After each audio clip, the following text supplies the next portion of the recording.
नमस्कार। हम सब अपनी जिंदगी में हर तरफ नियमों, फॉर्म्स और शर्तों से घिरे हुए हैं। बिल्कुल। बैंक से लेकर ऑफिस तक, फोन का नया अपडेट हो या बच्चों का स्कूल एडमिशन। हर जगह। कभी सोचा है कि ऐसा क्यों है?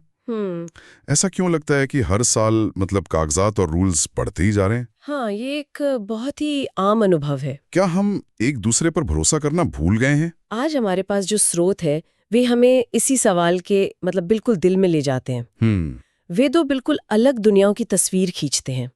एक दुनिया जो भरोसे और ज़मीर पर चलती है, और दूसरी दुनिया जो डर और कंट्रोल पर चलती है। एक जो बेहतर इंसान बनाना चाहती है और दूसरी जो सिर्फ पिंजरे बनाती है। तो आज की हमारी पड़ताल का मकसद इन दो ढांचों को गहराई से समझना है। बिल्कुल। एक जिसे स्रोतों में अमीन सादिक कहा गया है, जो भरोसे और सच्चाई पर आधारित है। और दूसरा जिसे हम आज की अनुपालन और नियंत्रण यानी कंप्लायंस एंड कंट्रोल की व्यवस्था के तौर पर जानते हैं। राइट। हम देखेंगे कि ये हमारी सोच, हमारी अर्थव्यवस्था और हमारे समाज को कैसे बदल रहे हैं। चलिए इस दिलचस्प विषय की परतों को खोलते हैं। इस चर्चा को शुरू करने के लिए मुझे लगता है सबसे पहले अमीन और सादिक का मतलब समझना जरूरी है। हाँ बिल्कुल, ये शब्द क्या है? ये सिर्फ अरबी के शब्द नहीं है, बल्कि इस्लामी परंपरा में नैतिकता के दो सबसे मजबूत स्तंभ हैं।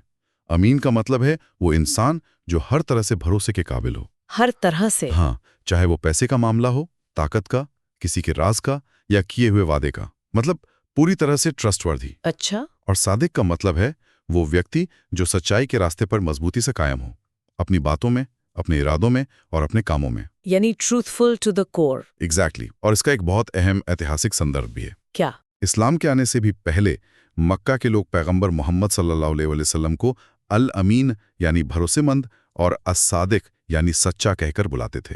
अच्छा, ये उनके नाम ही पड़ गए थे। जी। उनकी यही नैतिक विश्वसनीयता थी जिसने बाद में उनके संदेश को सुनने लायक बनाया। तो एक तरफ तो ये अमीन और सादिक का ढांचा है, भरोसा और सच्चाई, और दूसरी तरफ है आज की ये कंप्लायंस वाली दुनिया। बिल्कुल।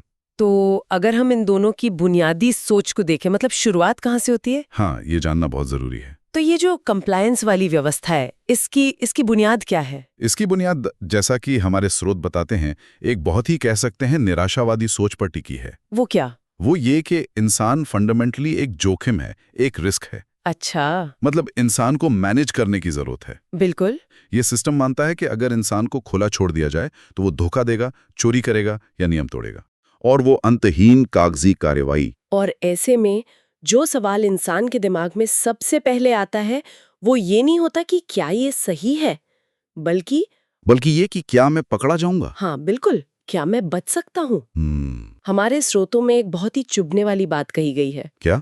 अनुपालन वहां से शुरू होता है जहां भरोसा पहले ही मर चुका होता है। वाह, ये तो बहुत गहरी बात है। इसका मतलब तो ये हुआ कि हम जितने ज्यादा नियम कानून, जितनी ज्यादा सर्वेलेंस बढ़ाते हैं, हम असल में ये ऐलान कर रहे होते हैं कि हमारा समाज भरोसे के लायक नहीं रहा। सही बात है। हर नया कैमरा, हर नया रूल, क्या ये एक तरह से हमारे सामाजिक पतन का सबूत नहीं है? ये एक बहुत जरूरी सवाल है, क्योंकि अमीन सादिक ढांचा इसके बिल्कुल विपरीत सोच पर खड़ा है। अच्छा। उसकी बुनियादी धारणा ये है कि इंसान के अंदर नैतिक क्षमता है, उसे सही और गलत की समझ सिखाई जा सकती है। इंसान को रिस्क नहीं माना जाता? नहीं, यहाँ प्रेरणा का स्रोत बाहरी डर नहीं, बल्कि ईश्वर की चेतना है, जिसे तकवा कहते हैं। ये एहसास कि कोई है जो आपको हर वक्त देख रहा है। तो फिर इसे लागू करने का तरीका भी अलग होगा? बिल्कुल। तरीका भी बाहरी ना होकर आंतरिक है, यानी इंसान का अपना ज़मीर। और यहाँ सवाल बदल जाता है। क्या सवाल बनता है फिर? इंसान पूछता है, क्या ये काम सही है? यहीं पर अधिकार के स्रोत का फर्क भी साफ हो जाता है। कंप्लायंस व्यवस्था में राज्य या कोई कॉरपोरेशन सबसे बड़ी ताकत है। राइट। लेकिन अमीन सादिक व्यवस्था में अल्लाह को परम गवाह माना जाता है, जिसकी जवाबदेही किसी भी अदालत से कहीं ज्यादा बड़ी है। अच्छा। जैसा कि कुरान में आता है, अल्लाह आंखों की खयानत और जो कुछ सीनों में छिपा है उसे भी जानता है। ठीक है, तो एक तरफ इंसान को रिस्क मानने वाला सिस्टम है और दूसरी तरफ इंसान के ज़मीर पर भरोसा करने वाला। लेकिन इसका हमारी रोजमर्रा की जिंदगी और अर्थव्यवस्था पर क्या असर पड़ता है? जमीन पर क्या फर्क नजर आता है? जमीन आसमान का। एक कंप्लायंस समाज की तस्वीर सोचिए जरा। कैसी होगी? हर तरफ पुलिस और सर्वेलेंस का एक बहुत बड़ा सिस्टम, एंडलेस पेपर वर्क। हाँ, कागज ही कागज। और एक लिटिगेशन का कल्चर, जहां हर छोटी बात पर केस हो जाता है, हर चीज के लिए लंबे चौड़े कॉन्ट्रैक्ट चाहिए। स्रोत एक दिलचस्प बात कहते हैं कि आधुनिक राज्य बेईमानी को रोकने के लिए खरबों डॉलर खर्च करते हैं, ईमानदारी पैदा करने के लिए नहीं। बिल्कुल। आज तो एक मोबाइल ऐप डाउनलोड करने के लिए भी हमें 50 पन्नों का एग्रीमेंट एक्सेप्ट करना पड़ता है, जिसे कोई नहीं पढ़ता। सही बात है। शायद ये भरोसे की कमी का सबसे बड़ा सबूत है। तो इसके मुकाबले अमीन सादिक समाज कैसा दिखेगा? वहां पुलिसिंग की जरूरत बहुत कम होगी, क्योंकि ज्यादातर लोग अपने जमीर से बंधे होंगे। अच्छा। समाज में जुबान की कीमत होगी, जिसे आप हैंडशेक कल्चर भी कह सकते हैं। वादे की कीमत। हाँ, विवाद कम होंगे तो आर्थिक लेन देन में रुकावटें नहीं आएंगी और चीजें तेजी से आगे बढ़ेंगी।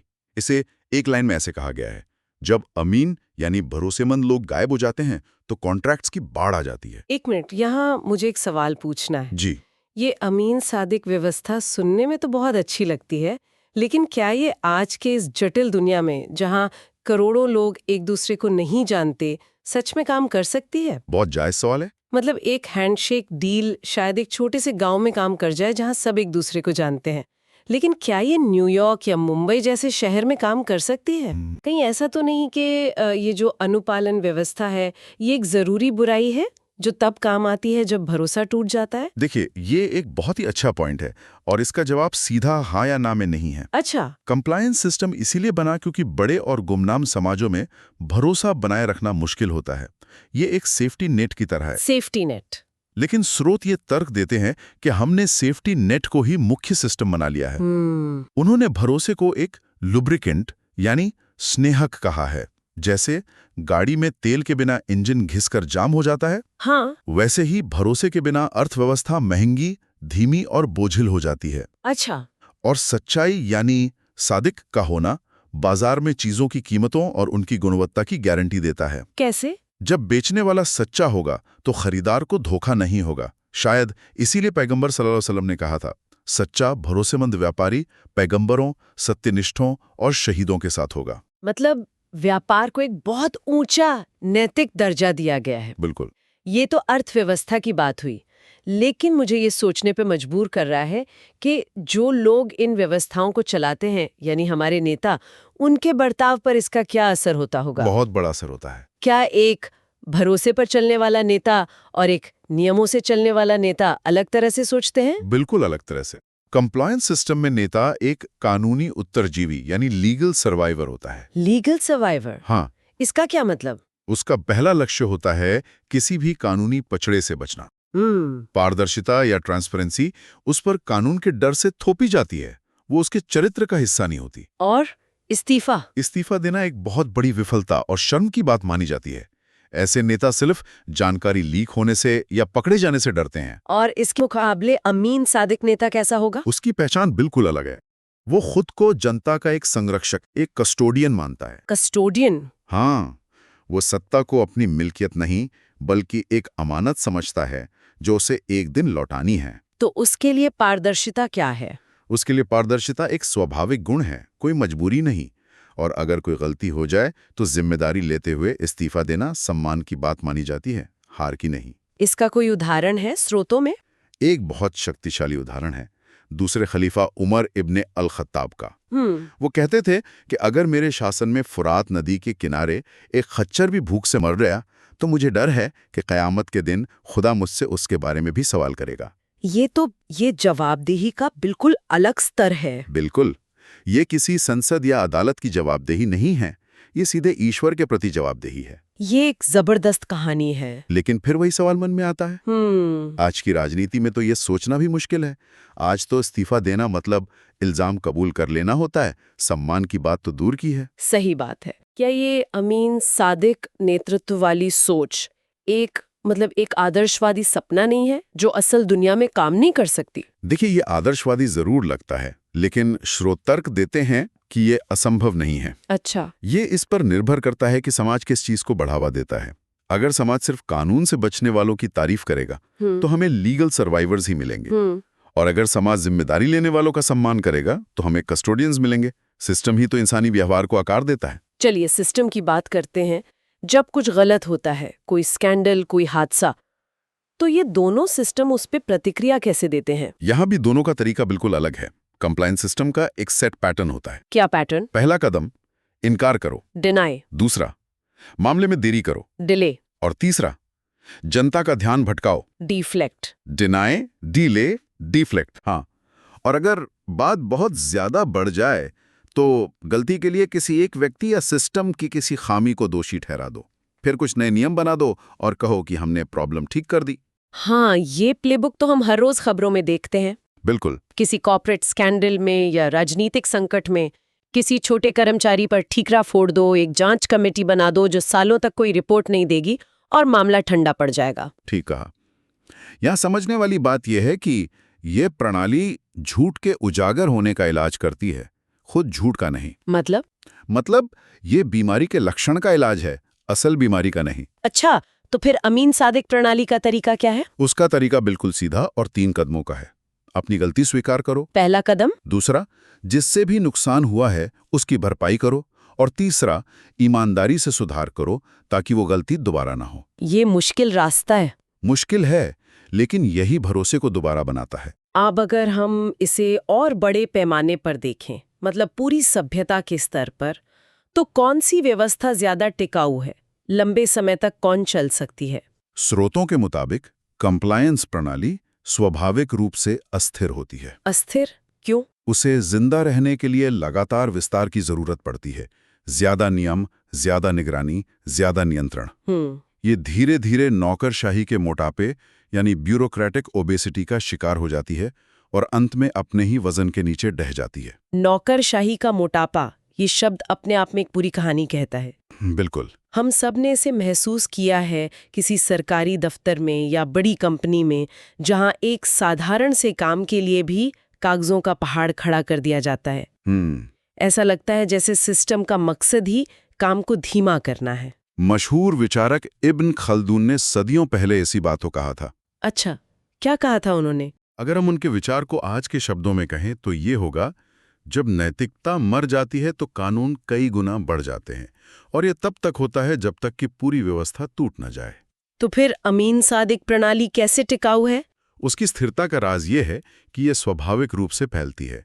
ऐसा इसलिए क्योंकि ये सेल्फ रेप्लिकेटिंग एथिक्स यानी स्वयं प्रतिकृति नैतिकता पर आधारित है। Self replicating ethics? हाँ, मतलब लोग एक दूसरे के अच्छे व्यवहार को देखकर सीखते हैं और उसे अपनाते हैं। इससे समाज अंदर से मजबूत होता है, उसे बाहरी कंट्रोल की उतनी जरूरत नहीं पड़ती। तो क्या इसका मतलब यह है कि कंप्लायंस सिस्टम पूरी तरह से बेकार है? क्या हमें इसे खत्म कर देना चाहिए? नहीं, ऐसा कहना भी ठीक नहीं होगा। तो फिर हमें यह भी समझना होगा कि अनुपालन व्यवस्था क्यों इतनी फैली। ये व्यक्तिगत जमीर पर निर्भर नहीं करती, इसलिए यह सबके लिए एक समान स्तर पर काम करती है, चाहे किसी का नैतिक स्तर कुछ भी हो। अच्छा, एक बेसलाइन देती है। बिल्कुल। ये बड़े पैमाने पर प्रिडिक्टेबिलिटी और स्थिरता लाती है, जो वैश्विक व्यापार और मल्टीकल्चरल समाजों के लिए जरूरी है। समस्या तब होती है जब ये बेसलाइन ही सब कुछ बन जाती है और हम जमीर बनाने की कोशिश ही छोड़ देते हैं। तो अगर हम सभ्यता के स्तर पर दोनों का अंतर देखें, हाँ, तो तस्वीर साफ हो जाती है। अमीन सादिक समाज में संस्थाएं हल्की और कुशल होती हैं, जबकि अनुपालन समाज में वे भारी और दमनकारी हो जाती हैं। और मीडिया? एक समाज में मीडिया का काम सूचना देना होता है, तो दूसरे में वो जोड़ तोड़ करने वाला बन जाता है। और भरोसा? एक में भरोसा एक सामाजिक पूंजी है, तो दूसरे में ये एक सामाजिक व्यामोह या पैरानोया में बदल जाता है। इस पूरी बहस को समेटते हुए स्रोतों का अंतिम निष्कर्ष क्या है? 2 बहुत ही शक्तिशाली निष्कर्ष हैं। बताइए। पहला, अनुपालन नैतिक विफलता के प्रबंधन की एक तकनीक है, जबकि अमीन सादिक इसे होने से रोकने का एक ढांचा है। Management versus prevention. एग्जैक्टली। और अगर इसे सिर्फ एक लाइन में कहना हो, जो शायद इस पूरी चर्चा का सार है, तो वो है, आधुनिक दुनिया पिंजरे बनाती है, इस्लाम जमीर बनाता है। तो आज की इस पूरी चर्चा का निचोड़ ये है कि हमारे पास 2 रास्ते हैं।